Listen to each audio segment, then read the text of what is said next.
इस वक्त की बड़ी खबर का रुख करेंगे आप। विनेश फोगाट और बजरंग पूनिया हुए कांग्रेसी। विनेश फोगाट और बजरंग पूनिया ने कांग्रेस ज्वाइन कर ली है। कांग्रेस अध्यक्ष मल्लिकार्जुन खड़गे ने करवाई है पार्टी ज्वाइन। इस दौरान संगठन महासचिव केसी वेणुगोपाल की भी मौजूदगी रही। पिछले दिनों दोनों मिले थे राहुल गांधी से और तभी से ये कयास लगाए जा रहे थे कि ये दोनों ही चेहरे पार्टी में शामिल हो सकते हैं। विनेश फोगाट जुलाना, बाढड़ा या चरखी दादरी से लड़ सकती हैं चुनाव। इसके अलावा बजरंग पूनिया के चुनाव लड़ने या नहीं लड़ने पर अभी असमंजस बना हुआ है।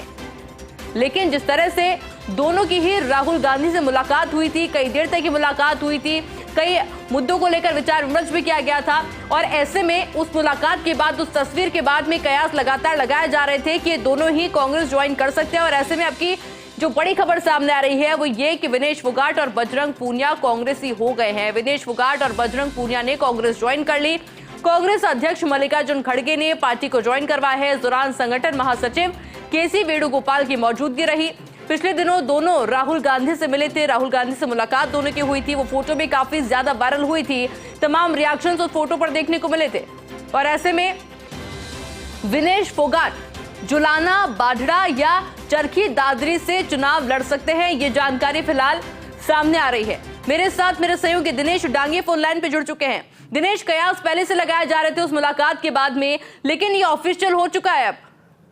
जी देखिए, विनेश फोगाट जब पेरिस ओलंपिक में डिस्क्वालीफाई होकर वापस भारत लौटी और एयरपोर्ट पर दिल्ली पर जिस तरह दीपेंद्र हुड्डा ने स्वागत किया, तभी से ये कयास लगाए जा रहे थे कि विनेश फोगाट और बजरंग पूनिया वो कांग्रेस पार्टी का दामन थाम सकते हैं। और पिछले दिनों दोनों ही पहलवानों ने राहुल गांधी से उनके आवास पर मुलाकात की थी और तब इस बात पर मोहर लग चुकी थी कि दोनों कांग्रेस पार्टी ज्वाइनिंग करेंगे।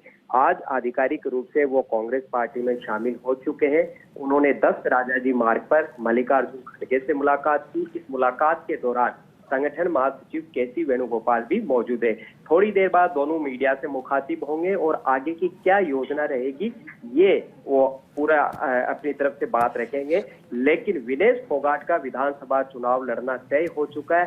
3 विधानसभा सीटों पर कयास है कि वो चुनाव लड़ सकते हैं। एक तो बाढड़ा सीट है, दूसरी जुलाना और एक चरखी दादरी, जहां पर उनकी बहन बबीता फोगाट को बीजेपी से टिकट नहीं मिली है। तो इन तीनों सीटों में से कहीं से भी विनेश फोगाट चुनाव लड़ सकती है। अब बजरंग पूनिया को लेकर थोड़ा सा कंफ्यूजन बरकरार है कि वो चुनाव लड़ेंगे या नहीं लड़ेंगे, क्योंकि वो सोनीपत और बादली सीट पर दावेदारी जता रहे थे, जहां पर कांग्रेस के मौजूदा विधायक है और भूपेंद्र हुड्डा के बहुत खास है। तो ऐसे में उनका टिकट करना मुश्किल है। तो क्या बजरंग पूनिया को हरियाणा में पार्टी अपना स्टार प्रचारक बना सकती है या संगठन में कोई बड़ा पद दे सकती है?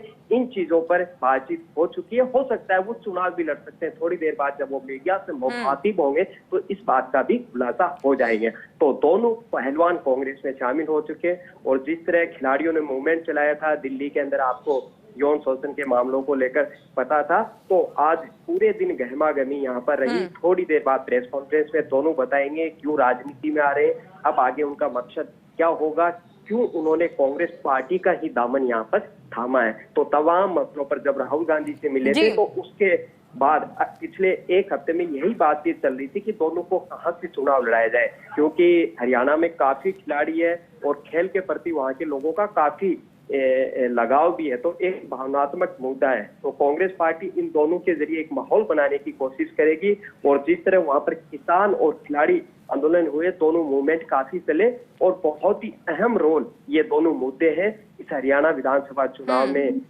काम पूरी उम्मीद है दिनेश की काफी फायदा भी इसे कांग्रेस पार्टी को मिलेगा। आगे भी अपडेट आपसे लेंगे। फिलहाल के लिए बहुत बहुत शुक्रिया।